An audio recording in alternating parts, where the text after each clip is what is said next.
Havia um pintor italiano chamado Giuseppe Lombardo, pintor famoso. E o sonho dele era ter filho. Ele se casou e os anos foram passando e não veio filho nenhum. Claro, ele queria filho para ser pai, mas ele queria o filho mais ainda para ter um herdeiro. Era um homem com uma posse bem expressiva.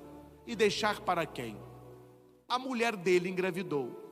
Mas era uma mulher muito doente. A vida toda ela foi doente.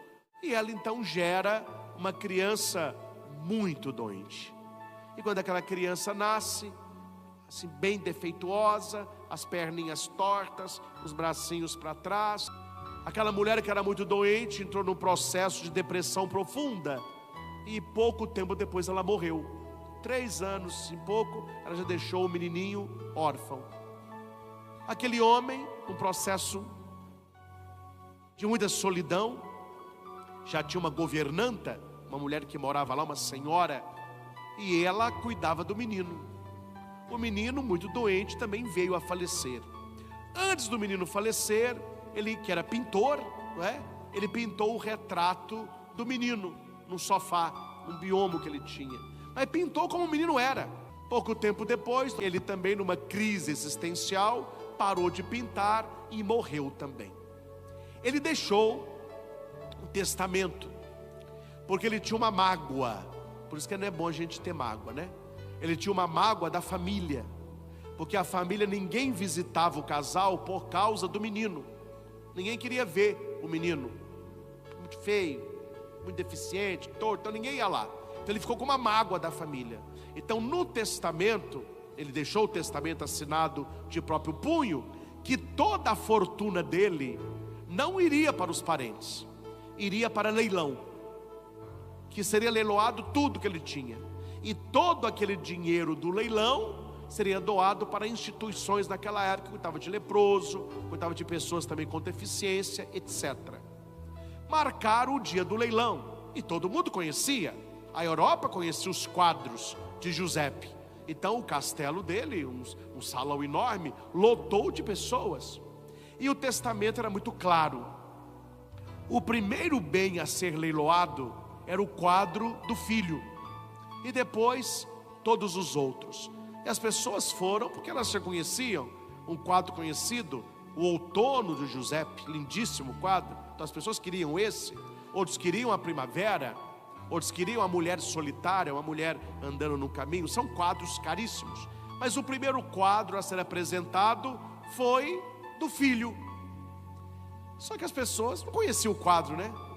A hora que o leiloeiro tira aquele pano de veludo vermelho, aparece aquele menino todo defeituoso, todo torto, um rosto disforme. Todo mundo, pelo amor de Deus, que pintura horrorosa, isso eu não quero na minha casa de jeito nenhum. E ninguém levantava a mão. E o leiloeiro, este é o primeiro desejo de Giuseppe, o quadro do seu filho amado. Depois desse, os demais. Ninguém comprava o quadro. A governanta, que conhecia a história, que cuidou daquele menino desde o dia que ele nasceu, disse: eu compro o quadro. Estou notando que as pessoas não querem o quadro porque não conhecem a história da criança. E eu conheço o sofrimento do casal, o amor de Giuseppe. Eu não tenho fortuna para comprar o quadro. E o leiloeiro disse: não, o testamento não fala de valor, fala que este é o primeiro a ser arrematado. Quanto que você quer oferecer? É como se fosse hoje uns R$300, muito pouco.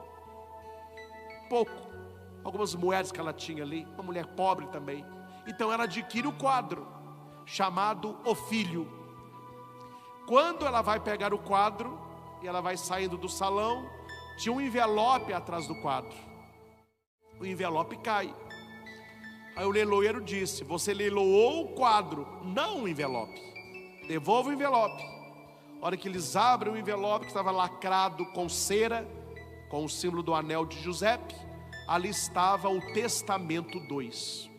Estava escrito assim: por este testamento, eu, Giuseppe Lombardo, nas minhas faculdades mentais, anulo o primeiro testamento, concedendo todos os meus bens àquele que adquiriste este quadro do meu filho, seja qual fosse o valor. Ali terminou o leilão.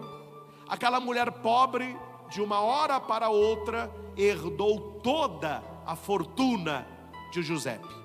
E todos os que estavam no salão disseram: se eu soubesse, eu comprava este quadro por milhões, porque foi uma fortuna que nós perdemos de bandeja. Meus irmãos, quem é o pai da história? O Criador. Quem é a criança do quadro?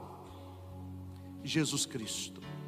Que para você comprar aquilo ali, tem que ter coragem.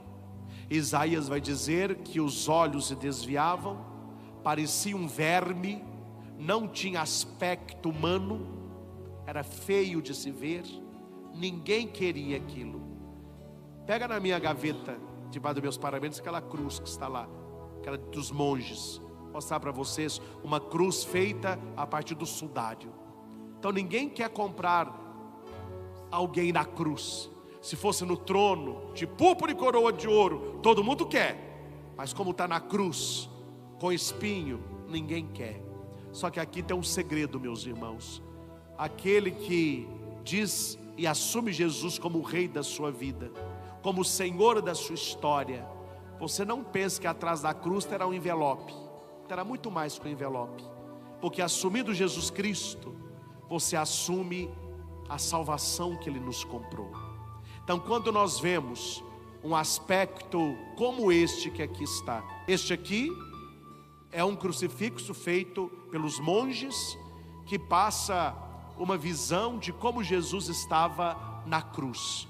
Não é uma visão bonita de se ver e nem algo que se queira comprar. É o que aconteceu com a criança de Giuseppe. Quem vai comprar isso? Quem quer um rei desse? Quem quer servir um crucificado entre dois ladrões? Tanto é que Jesus pregou para as multidões, curou a tantos. Quantos estavam no pé da cruz? Você conta nos dedos. Nós somos os que ficamos. Este é, meus irmãos, por mais que o mundo não nos entenda, este é Jesus, o Rei do universo, o Rei dos reis, o Senhor dos senhores, que nos comprou pelo preço de sangue. É por isso que nós estamos aqui. Nós entendemos o que está atrás da cruz. Aquela mulher comprou o quadro, não por causa do quadro, é que ela conhecia a história da criança. Quando nós conhecemos a história de Jesus e o que Ele fez por nós, é impossível levar uma vida sem o Senhor. É impossível, não é? Imagine se alguém falar com você assim: a partir de hoje você não vai comungar nunca mais, não tem mais missa para você, acabou. Qual o sentido nosso, meus irmãos? Trabalhar, comer, dormir, ganhar dinheiro, estudar, só isso. Não tem dimensão nenhuma além desta vida que passa tão rápido. Que sejamos como a mulher da história. Eu entendo, eu conheço a história, eu amo e eu recebo a minha cruz. Que se com Ele eu viver aqui embaixo, com Ele haverei de reinar lá em cima. Jesus Nazareno não é apenas o rei dos judeus, mas o rei da nossa vida e da nossa história. Que possamos, por intercessão de Nossa Senhora, testemunhar Jesus com a nossa vida, com as nossas palavras, com as nossas ações. Preparemos o nosso coração, porque um dia Ele voltará, não mais numa cruz, mas em glória, sobre as nuvens. Para aqueles que não creem, será um dia terrível, tenebroso, mas para nós que vivemos com Ele, por Ele e nele, será um dos dias mais felizes da nossa vida. Eis que vem o libertador, eis que vem a verdade. É o Senhor que vem para nos dar vida e vida plena. Ao Senhor Jesus toda honra, toda glória e todo louvor.